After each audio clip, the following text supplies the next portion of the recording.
खास करके मुस्लिम फ्रंट के साथियों जिन्होंने हमारी यात्रा का इस पड़ाव पे यहाँ खैर मकदम किया है।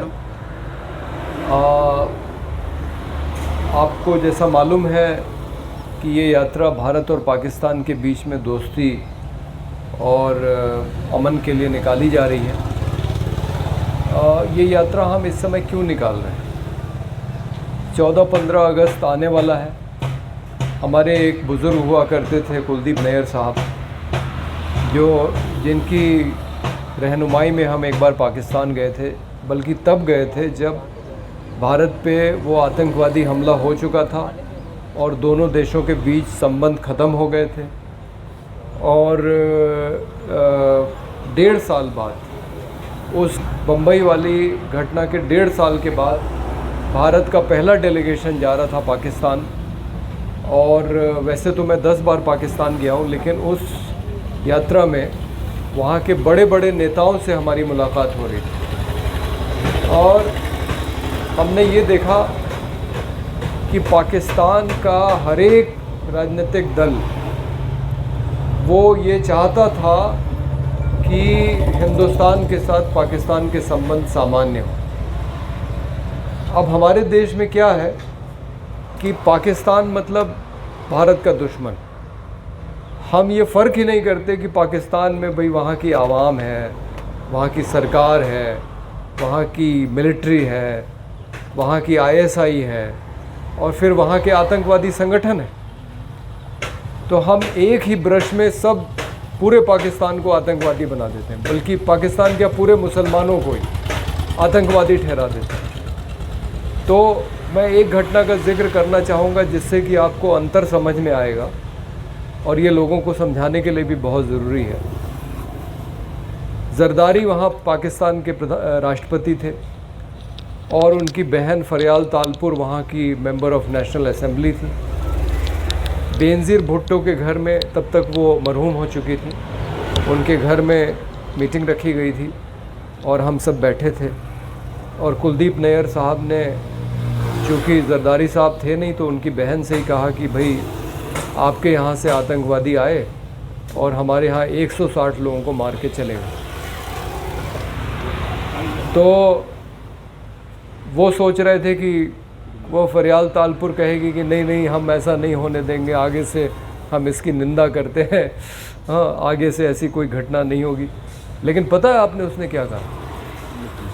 उसने कहा कि नैयर साहब, आपके यहाँ तो 160 मारे हैं ना, हमारे यहाँ इन लोगों ने 6 से 7 हज़ार लोग मार दिए और हमें नहीं मालूम कि हम इनका क्या करें, मतलब आतंकवादियों को। तो वो कह रही थी हमारा तो इन पे कोई नियंत्रण ही नहीं है, ये तो जितना ज़्यादा नुकसान आपको कर रहे हैं उससे ज़्यादा नुकसान पाकिस्तान का कर रहे हैं। कि पाकिस्तान के अंदर आपको याद होगा खबरें आती हैं कि पेशावर में स्कूल में घुस के आतंकवादियों ने गोली चला दी छोटे बच्चों पर। तो ये जो आतंकवाद नाम की समस्या है, इसको तो जितना भारत को निपटना है उससे ज़्यादा पाकिस्तान को निपटना है, क्योंकि उनके यहाँ ये बड़ी समस्या है। लेकिन ये समस्या से निपटना तो हमें पड़ेगा ही, लेकिन इसकी वजह से भारत और पाकिस्तान के आम लोग जो मिलना चाहते हैं एक दूसरे से, उनका रास्ता आपने क्यों रोक के रखा हुआ है, ये सवाल हम पूछना चाहते हैं। क्योंकि मैं तो देखता हूँ कि यहाँ भी हमने पदयात्रा निकाली 2005 में, दिल्ली से वाघा तक हम पैदल चल के गए थे, 1 महीना लगा था। ये तो बहुत छोटी सी यात्रा है, हफ्ते भर की। 1 महीना हम पैदल चले थे पंजाब के अंदर, और मैंने देखा है गांव-गांव में लोग चाहते हैं कि सीमा खुले, क्योंकि उनके रिश्तेदार उधर हैं, उनके गांव उधर है, हाँ उनके धार्मिक स्थल उधर है। और उधर भी मैं गया हूँ, वहाँ के लोग, जितने लोग यहाँ के लोग नहीं चाहते कि पाकिस्तान के साथ हमारे रिश्ते ठीक हों, उतने वहाँ के लोग चाहते हैं, उससे ज़्यादा चाहते हैं कि वहाँ की उस मुल्क के रिश्ते हमारे मुल्क से अच्छे हों। और हमारे यहाँ ऐसा कभी नहीं होगा, लेकिन पाकिस्तान में हुआ है हमारे साथ कि ज़िले का SP, ये घटना साहिवाल या चीचावतनी की है, साहिवाल की है शायद, ज़िले का एसपी वर्दी में आके बैठा। इस तरह की छोटी सी मीटिंग हो रही थी, थोड़े से ज़्यादा लोग थे, और मंच पे आके बैठा। हमें लगा कि हमारी मीटिंग को रोकने के लिए आया है, लेकिन उसने बोला कि आप जो बातें कर रहे हैं, और उसने माइक पे कहा, वर्दी में उसने कहा कि आप जो बातें कर रहे हैं बिल्कुल ठीक कर रहे हैं। ये हिंदुस्तान पाकिस्तान के बीच की दुश्मनी ख़त्म होनी चाहिए, हमारी जो हथियारों की होड़ है ख़त्म होनी चाहिए, बॉर्डर खुलने चाहिए। आप हिंदुस्तान में सोच सकते हो कोई ज़िले का अधिकारी आके, हमारे यहाँ जितने अधिकारी हैं सब वो रिटायर्ड वाले हैं, वो सरबजीत कौशल जी से लेके और रिटायर्ड डीएसपी और जो भी है सब सर्विस के बाद आते हैं इस तरह के कार्यक्रमों में। लेकिन वहाँ ज़िले का एसपी वर्दी में आके मीटिंग में कहता है कि ये होना चाहिए। रिटायर्ड एसडीएम भी बैठे हैं। जी जी हाँ, एसडीएम साहब कल मिले थे। मजिस्ट्रेट है। जी जी। तो वहाँ के लोगों के अंदर जो हमने चाहत देखी है, तो हमारा ये छोटा सा सवाल है कि जब दोनों तरफ की आवाम दोस्ती और अमन चाहती है, तो हमारी सरकारों ने दुश्मनी का रिश्ता क्यों बना के रखा हुआ? हंसराज जी ने आज सुबह बहुत अच्छी बात कही। शाम को हम कृत्रिम तरीके से दुश्मनी का माहौल बनाते हैं वाघा पे। अपने लोगों को कहते हैं कि पाकिस्तान के खिलाफ नारे लगाओ, पाकिस्तान के लोगों को कहा जाता है हिंदुस्तान के खिलाफ नारे लगाओ। क्यों आप ज़बरदस्ती लोगों से नारे लगवाते हैं एक दूसरे के खिलाफ?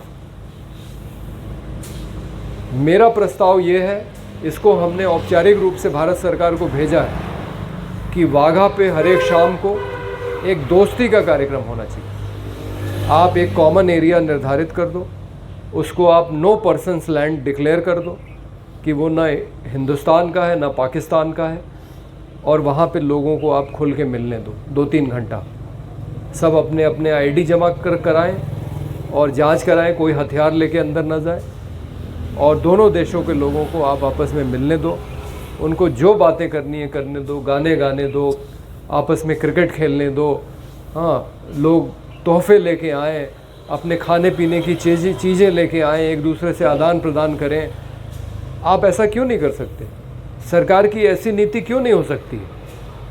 सोशलिस्ट पार्टी भारत सरकार के ऊपर दबाव बनाएगी कि आप वाघा का दुश्मनी का कार्यक्रम ख़त्म करिए और इसको दोस्ती के कार्यक्रम में तब्दील कीजिए, और लोगों को छूट दीजिए कि वो जाएं और पाकिस्तानी लोगों से मिलें और इधर से मिठाइयाँ लेके जाएं। आखिर आप देखिए, जब होली, दिवाली, ईद होती है तो मिठाई के डब्बे सैनिक आपस में आदान प्रदान करते हैं कि नहीं?